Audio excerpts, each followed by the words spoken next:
Hello and welcome to Bookish and Beverages. I'm Melissa and I share delicious beverages and summary recaps on fantasy series so you can remember what happened without having to reread it. And today we'll be diving into Bloodmarked by Tracy Deonn. This is book number 2 in the Legendborn Cycle. And content warning, there are full spoilers ahead. So if you haven't read this book, please pause, come back later. Unless you just don't fucking care, well then carry on. So let's go grab our drink. For our beverage today, we'll be making William's famous chamomile tea, and here's what you'll need. In a tea strainer for loose leaf teas, add 1 teaspoon of chamomile or 1 tea bag. Add 1 cup of boiling water, cover, and let it steep for 3 to 5 minutes. Once it's done steeping, strain the tea. Option 2, add honey or sweetener to your taste, and enjoy.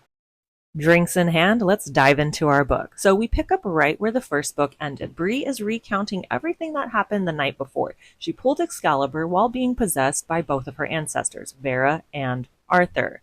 Bree gets thrown into Dumbledore's pensive and watches at different memories of her ancestors unfold. Vera shows her the ancestral plane and tells her, "We ran so you wouldn't have to."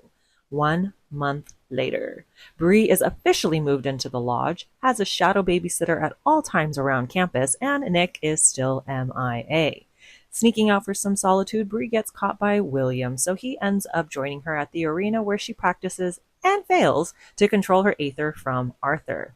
A furious Cell enters the chat, and of course some hellfoxes try to enter the group chat as well, but they should be denied because of the wards, right? Nope, they vacuum up some of the wards and Cell fights them off as a mysterious someone captures Bree, who turns out to be Lark Douglas, another Merlin who Cell beat out for the position of King's Mage. And he's not all that shows up. In a Volturi-style grand entrance, Erebus, the Sessional of Shadows, and his 4 Mage Guard entourage flaunt their status. Fair enough, since he is part of the High Council of Regents and the most powerful Merlin in the world.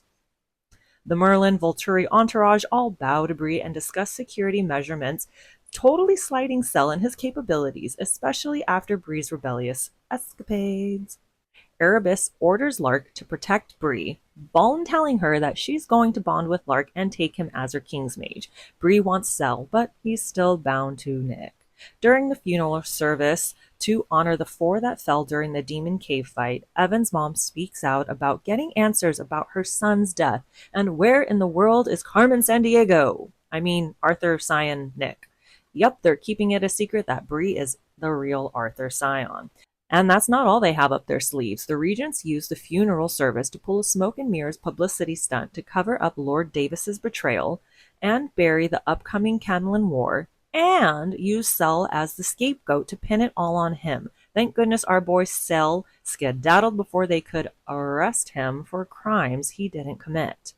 Later, on their way to the Right of Kings, Bree and Lark get ambushed by demons. Luckily, Cell shows up to save the day, but so do the Mage Guard, and they arrest Cell, and Bree is pissed. But she's got to learn to play the BS political games and take her title officially before she can do anything. And the right has begun. Bree pulls Excalibur and is transported to a vision where the spirit of the knights have all gathered around the round table. Suddenly, Nick appears in Lancelot's place, warning her not to look for him. Bree refuses to take the oath, and now it's her and Arthur. He tells her he can teach her strength, power, and control. All she has to do is summon him. But she is a strong, independent woman and shoos him away by calling on her root flames. Poof, she's with Vera in the ancestral plane, asking her how to use root power at will. And Vera's response is, "IDK, my BFF Jill." Poof again, and eyes open, she's back in the real world. But something is terribly wrong. A syringe is in her neck, but she won't go down without a fight. A for effort, Bree, but she blacks out. Over the next 3 days, Bree is interviewed by the Regents, recorded, mesmered, aka obliviated, and drugged to suppress her magic. Awake again, William is with Bree and tells her what's been happening to her and helps her tear down the mesmers in place to get her memories back. The High Council agrees to keep Bree at the Institute to study and test her abilities under the guise of going into hiding while keeping the other Legendborns in the dark and distracted. Bree is furious, and like the badass queen she is, She calls them out on their bullshit stunts to stay in power and not hand it over to someone like her, a black woman. Jaws drop as they get owned. You go, Glencoe, go. Even though she schooled them, they proceed with their plans and have Bree mesmered and take her to her new lodgings. Alas, the mesmer obliviate charm did not work on her this time. 3 days later, an earpiece arrives in her food. Mission impossible. Operation Prison Break. The wards go down and Bree makes the great escape thanks to the voice in her earpiece giving her instructions. She's in the getaway car, leaving all the Merlins in a motel bar.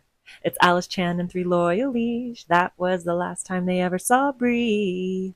For now, that is. Thank you for listening to my song. They board a private jet and William is inside. Lark drops off a knocked out Cell and rushes back to be their undercover Merlin. Based on the intel the Crown Loyal Liege Network has gathered, the rescue mission to find Nick isn't all what it seems, but rather an assassination, so the regents can't control the next Lancelot in line. Dun dun dun. Getting some rest, Bree memory walks into one of Arthur's, realizing she can control and manipulate the memory she's walking into. Again, Nick appears as Lancelot, warning her against searching for him, and then they kiss. To hell with the Order's strict rule about no scion-to-scion relationships. Nick is gone and a ghostly Arthur appears. They strike a bargain. Bree will summon Arthur to let him train her, and in turn, he will share memories of Lancelot so that she can visit Nick when she wants to. Landing in the middle of nowhere, Georgia, another liege named Jonas picks up Bree, Alice, Will, and Cell, taking them to a safe house that is the furthest thing from safe. As a Goracle playing hide-and-seek in the pantry captures Bree. Turns out Jonas is a traitor and bargained for a demon hitman to kill the awakened Arthur Scion and break the Legendborn Cycle. Luckily, they knock out Kezia, the Goracle, who is unconscious, and Jonas dies from breaking his oath. That's what you get, motherfucker. Kezia wakes up and they interrogate her. She was hired through a broker and stopped feeding on Bree because she feared that the Great Devourer would punish her. Oh joy, one more unknown element that they're up against. After getting some much-needed rest, Bree dips into the ancestral plane and her ancestor Jessie shows her how she used her root at will and warns her about the mysterious hunter that came around every time she used it. Vetoing Bree's decision to find Nick, the gang leaves the safe house to go into hiding. The first place they go is to Crossroads Lounge to find Lucille, someone that Samira, another black liege that knows about Root, told Bree to find if she ever needed help. Inside, they snag a table and some drinks. Cell escorts Bree and Alice to the restroom. While Alice is in the bathroom, Cell gets close and cozy up with Bree. The heat and tension that's been building between them since she became Arthur has been turned up a notch in a steamy kind of way. A sign on the door in the hallways catches their attention. See the broker for a bargain. Could this be the broker that Kezia mentioned? If so, it's a good time to get the fuck out of there. And of course, shit goes south when Cell tries to pay their tab and Bree interferes, accidentally setting off her mage flames. Oops. Bree and Cell get whisked away by Valak, the Cambion broker, to punish them for the disturbance they caused and for breaking their verbal agreement upon entering his establishment. Oops again. Cell's punishment? Valak removes the illusion mesmer Cell's been putting on Bree to hide his demonia descent. Seems his King's Mage oath is wearing and tearing on him more than he's been letting on. Bree's punishment? Valak brings her to the rooftop stage in front of all the staff. Are you ready to play death or deal? Luckily, Alice saves the day with her observant eyes and clever bargaining skills. Valak lets them free and takes them to meet with Lucille. Surprise, surprise, Mariah the medium from school is there, and Valak turns out to be the half-baby demon Bree saw being born in Patricia's Ancestry Memory Walk. What? Lucille agrees to help Bree gain control of her powers in exchange for Bree helping them take on the elusive hunter. The gang is taken to the station to meet their conductor, aka a host, until their next stop. Later, Bree takes another trip down memory lane with Arthur. This time, it's when he and his knights first got their powers. Nick shows up as Lancelot, and all feels right in the world as they make out until he disappears in distress, but not before telling her they're in the cabin. Bree wakes up in the real world. She and Cell roll out to save Nick now that they know where he is. Hiding outside the cabin, they watch as it explodes, and 4 Merlins come out seriously injured. Isaac, Nick's dad's King's Mage, steps out, followed by Nick and his dad when Erebus and Max show up. All at once, Erebus and Isaac brawl. Nick tries to get away. Max throws an ether spear towards Nick, and Lord Davis jumps in front of him, taking the hit. R.I.P. asshole. Nick summons his daggers and beheads Nick's. Fuck yeah, take that shit. Anyways, Nick sees Cell and Bree, but instead of escaping with them, he takes off in the opposite direction. He left us. He left us. This makes me think of Jurassic Park. Anyways, Cell and Bree make a run for it, but Erebus knows they're there. Running fast and far, they find refuge on a platform in a random obstacle course, but Erebus is closing in. Cell can't use his Aether because of the void cuffs, and Bree is desperately trying to summon her root, and she finally does. Her root breaks off Cell's cuffs, and she feeds him some of her magic. Together, they fight off Erebus, and then Bree collapses. When she comes back to consciousness, she's on Cell's back far up in the forest. While talking about what Bree's magic smells and tastes like, Valak rudely interrupts. He warns them that they basically set off an Aether bomb that will probably attract all the Shadowborn in the area. And unfortunately, he's right about that as a group of Shadowborn creatures find them. Instead of running like she's told to, Bree dons her Arthur armor and gets brutally attacked and clawed open. Bree wakes up 3 days later, alive and healed, thanks to Cell for using his Aether to hold her gouged body together until Valak came back with William. As a parting gift the next day, Valak uses his demon skills to find out more about Bree's abilities. He ends up revealing a mark on her body that was given to her by the demon who struck the initial Bloodcraft bargain with her ancestor Vera. She's inherited a blood mark by a demon who might want to claim her one day. Bree and crew make it to Volition, a plantation reclaimed for root crafters. But before they can enter, the dead ancestors of the land have to grant them access through the barrier that they maintain. How neat! After settling in and getting some rest, Bree performs a ceremony in the communion circle to call on her ancestors one by one, asking for help and guidance on her root powers. Well, no one's able to help her, and an angry, disappointed Bree lashes out at Vera, accidentally burning a hole through the protective dome. Oops.